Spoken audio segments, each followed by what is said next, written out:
Assalamualaikum dan salam sejahtera. Saya Aibi Alpi. Terima kasih kerana setia bersama kami di Sabah Hits Online TV dalam Muktair edisi tengah hari. Kita teruskan ke tajuk utama. Program Expo Usahawan Wanita Antarabangsa Malaysia Sabah SIWE 2022. Faktor utama pelancong luar memilih datang ke Sabah. Malang tidak berbau, kaki tertusuk panah ketika memancing.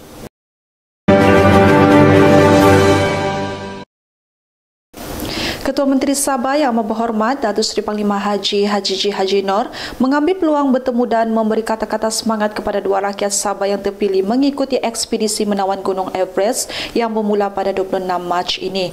Dua rakyat Sabah itu ialah Lieutenant Colonel P.A. Awang Iskandar Ampuan Yaakob 55 dari Kampung Benoni Papar yang kini bertugas sebagai Pengarah Pertahanan Awam Negeri Kedah dan Ayu Wanira Naharudin 30 tahun dari Kampung Jawa Tawau yang bekerja di Johor. Awang Iskandar dan Ayu Wanira adalah antara 11 orang termasuk jurulatih dan pendaki orang kurang upaya yang akan menyertai misi Keluarga Malaysia Everest 2022 selama 3 bulan sehingga Jun ini. Ketua Menteri sempat meluangkan masa hampir sejam bersama kedua-dua pendaki berkenaan termasuk menyorakkan bendera negeri Sabah untuk dikibarkan di puncak Gunung Everest.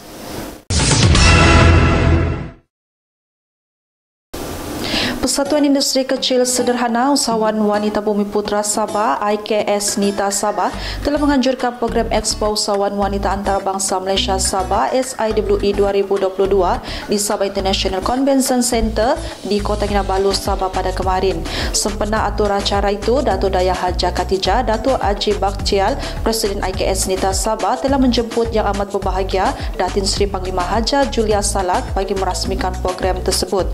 Program ini adalah untuk memperkasa potensi golongan wanita sebagai usahawan bergerak maju ke depan dalam merancangkan ekonomi keluarga dan negara selaras dengan Hala 7 Sabah Maju Jaya.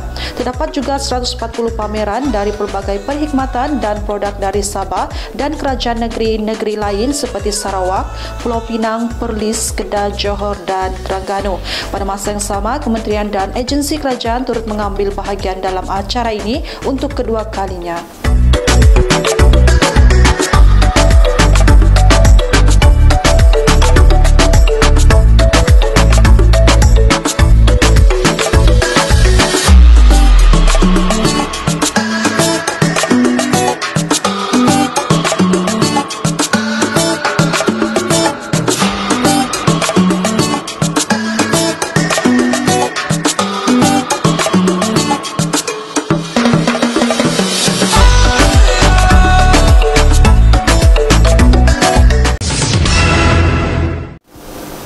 Kementerian Perdagangan Dalam Negeri dan Al-Ehwal Pengguna menyerbu 3 permis di sini kerana disyaki menjual barangan mewah tiruan. Pengarah KPDN HEP Sabah, Georgie Abbas berkata, semua barangan yang dirampas berkenan dianggarkan bernilai RM10,573.30 Dalam operasi selama 2 hari itu, sebanyak 437 barangan aksesori wanita yang terdiri daripada beg tangan, beg sandang, tali pinggang, dompet, selipar, kasut, topi dan gelang jenama LV dan Chanel yang disyaki tiruan turut dirampas. Katanya tindakan kes diambil mengikut Akta Cap Dagang 2019 di 3 permis perniagaan berbeza di sekitar daerah Kota Kinabalu dan Penampang. Operasi berkenaan adalah hasil maklumat yang diterima daripada Global Trade Shield Consultancies yang berhad yang bertindak sebagai wakil kepada pemilik cap dagang berdaftar kedua-dua jenama berkenaan. Sambungan itu, Georgie berkata KPDN HEP akan terus menguatkuasakan undang-undang mengikut Akta Cap Dagang 2019 bagi membanteras penjualan barangan tiruan dan aktiviti cetak rompak di pasaran. Big Coffee ni so-called Healthylicious Coffee, kita nak berubah daripada kopi yang tak sihat kepada kopi sihat. Ianya diadun menggunakan ramuan ubi merah, red beet. Saya rasa pengguna hari ini bijak, mereka boleh Google apa itu red beet atau ubi beet merah yang khasiatnya diakui oleh masyarakat dunia, oleh pakar-pakar, oleh pakar jantung dan sebagainya. So maka Big Coffee diadun sebegitu rupa dengan 40 gram satu sachet dengan aura kopinya, rasanya yang setakat ini ramai meramalkan Big Coffee boleh menjadi kopi Malaysia bertaraf dunia. Big Coffee, terasa nikmatnya.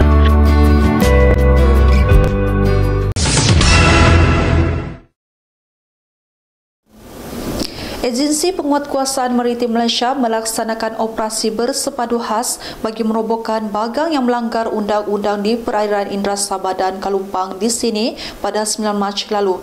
Pengarah Zon Maritim Tawau, Kapten Maritim Vis Sibakumar berkata, operasi khas itu bertujuan mengesan kewujudan struktur bagang yang didirikan secara haram. Dalam operasi jam 8.30 pagi itu, penguatkuasaan yang dijalankan dengan kerjasama Jabatan Perikanan Sabah itu berjaya mengenal pasti sebanyak 50 bagang haram.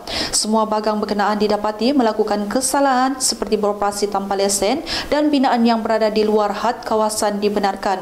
Beliau berkata operasi ini juga bertujuan memberi peringatan kepada komuniti setempat yang menjalankan perusahaan hasil laut.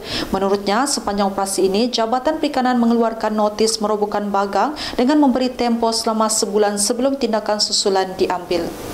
Kita kembali selepas ini.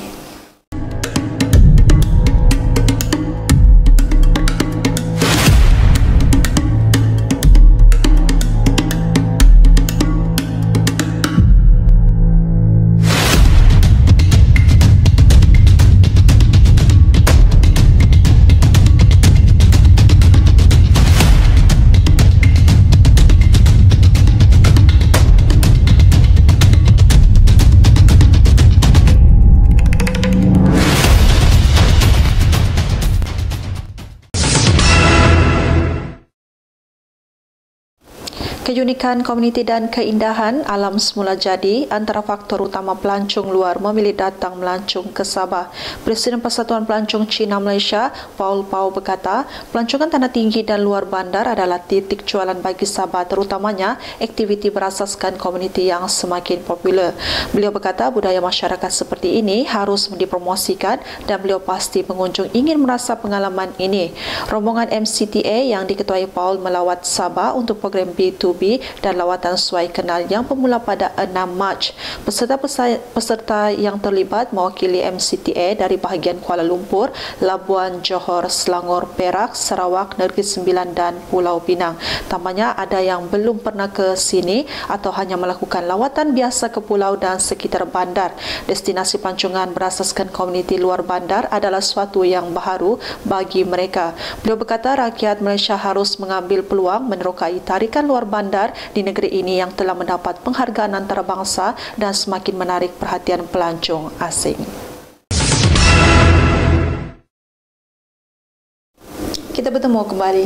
Aktiviti menangkap ikan, seorang lelaki berakhir pengalaman mengerikan apabila mengalami kecederaan selepas kaki kanannya tertusuk anak panas masa menjalankan aktiviti menangkap ikan di sini pada kemarin.